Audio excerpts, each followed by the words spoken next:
মহাকাশ বিজ্ঞান উন্নত হওয়ার আগে কিছু লোক বাইবেলকে পৌরাণিক কাহিনী বলে মনে করত। কিন্তু আজকের দিনে বিজ্ঞান প্রমাণ করে যে বাইবেল হলো সত্য। ৩৫০০ বছর আগে ব্রোঞ্জ যুগে ব্রহ্মাণ্ডের বিষয়ে ধারণা সত্য থেকে অনেক দূরে ছিল। প্রাচীন ভারতীয়রা বিশ্বাস করত যে পবিত্র পশুরা পৃথিবীকে ধরে রেখেছে।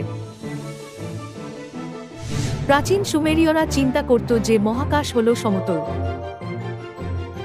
মানুষ এমনকি কল্পনাও করতে পারেনি যে পৃথিবী মহাকাশে ঝুলে আছে। কিন্তু ইয়োবের পুস্তকে, যা ব্রোঞ্জ যুগে ৩৫০০ বছর আগে লেখা হয়েছিল, আধুনিক জ্যোতির্বিজ্ঞানের জ্ঞান আগেই লেখা ছিল। তিনি অবস্তুর উপরে পৃথিবীকে ঝুলাইয়াছেন।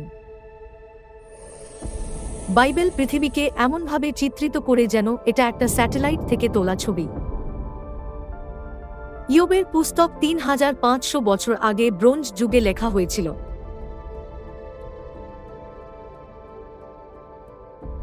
আশ্চর্যজনকভাবে আধুনিক জ্যোতির্বিজ্ঞানের জ্ঞান ব্রোঞ্জ যুগে লেখা ইয়োবের পুস্তকে লেখা ছিল। এই আধুনিক যুগে এটা একটা সুপরিচিত সত্য যে পৃথিবী মহাকাশে ভাসছে। কিন্তু ব্রোঞ্জ যুগেও কি এটা সাধারণ জ্ঞান ছিল? ১৬৮৭ সালে আইজ্যাক নিউটন সার্বজনীন মাধ্যাকর্ষণ সূত্র আবিষ্কার করেছিলেন এবং প্রমাণ করেছিলেন যে পৃথিবী মহাকাশে ভাসছে। সেই সময় পর্যন্ত লোকেরা বিশ্বাস করত না যে পৃথিবী শূন্যের উপর ঝুলে আছে, যা আগে থেকেই বাইবেলে লেখা ছিল। কিন্তু বিজ্ঞান যত উন্নত হয়েছে, এটা প্রমাণ করেছে যে বাইবেলের রেকর্ড সত্য ছিল। ৩০০০ বছর আগে বাইবেলে সূর্যের আবর্তনের বিষয়েও লেখা আছে। সে সূর্য বরের ন্যায় আপন বাসরগৃহ হইতে নির্গত হয়, বীরের ন্যায়সীয় পথে দৌড়িবার জন্য আমোদ করে। সে আকাশমণ্ডলের প্রান্ত হইতে যাত্রা করে অপর প্রান্ত পর্যন্ত ঘুরিয়া আইছে।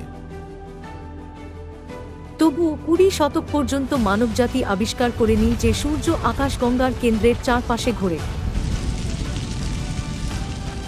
বার্টিল লিন্ডব্লাড প্রমাণ করেছেন যে সূর্য প্রায় ২৫০ কিলোমিটার ১৫৫ মাইল প্রতি সেকেন্ড গতিতে আবর্তন করে। এটা প্রমাণিত যে সূর্যের আবর্তনের বিষয়ে বাইবেলের রেকর্ড সঠিক।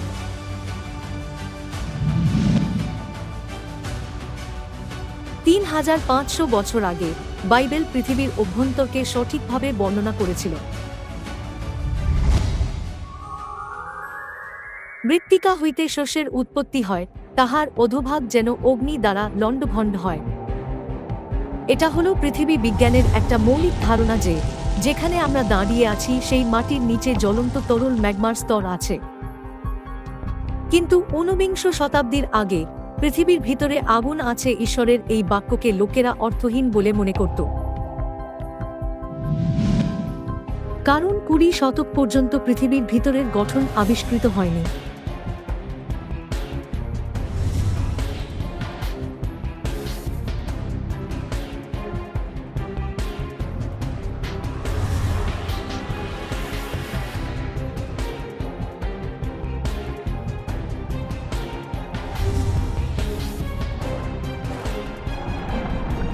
বিজ্ঞানের উন্নতির দ্বারা এটা প্রমাণিত হয়েছে যে বাইবেল হলো সত্য।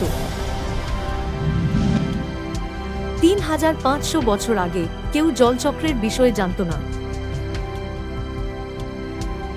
কিন্তু ৩৫০০ বছর আগে লেখা বাইবেলে জলচক্র লেখা ছিল।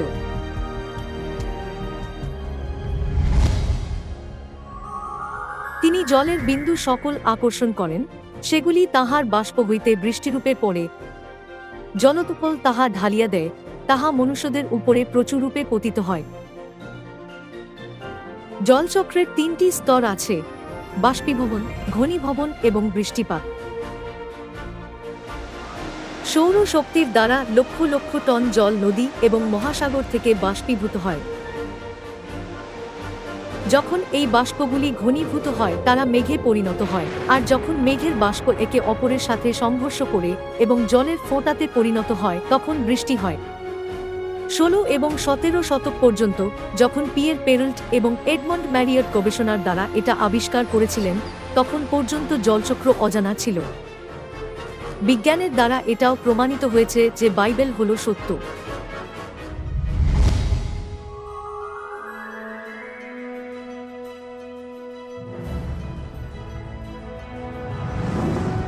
ইতিহাসের কিছু মহান বিজ্ঞানী সম্পূর্ণভাবে নিশ্চিত ছিলেন যে ঈশ্বরের অস্তিত্ব আছে এবং বাইবেল সত্য ছিল। ঈশ্বর, যিনি হলেন ভালো, তিনি আমাদের জন্য ব্রহ্মাণ্ডের নিয়ম সৃষ্টি করেছেন। সূর্য, গ্রহ এবং ধূমকেতুর সবথেকে সুন্দর পদ্ধতি শুধুমাত্র একজন বুদ্ধিমান ও শক্তিশালী সত্তার পরামর্শ ও আধিপত্য থেকে এগিয়ে যেতে পারে, আর তাঁর আধিপত্যের কারণে তাকে প্রভু ঈশ্বর বলা হয়। বৈজ্ঞানিক আবিষ্কার প্রকট করে যে একটা ব্রহ্মাণ্ড যা ধর্মীয় দৃষ্টিকোণের সাথে খাপ খায়। অতএব বাইবেল হলো সত্য। এতে বৈজ্ঞানিক তথ্যের রেকর্ড আছে যা আধুনিক যুগে তাদের আবিষ্কারকে এগিয়ে নিয়ে যাচ্ছে। সর্বশক্তিমান ঈশ্বর শাস্ত্র এবং বিজ্ঞান উভয় দ্বারাই যথেষ্টভাবে তাঁর মহানতা প্রকট করেছেন। সমস্যা হল ঈশ্বরের পক্ষ থেকে কমতি নয়, বরং আমাদের মধ্যে কমতি আছে। আমাদের বাইবেলকে বিশ্বাস করা উচিত, কারণ এটা হলো একমাত্র পুস্তক যা আমাদের উদ্ধারে নেতৃত্ব করতে পারে।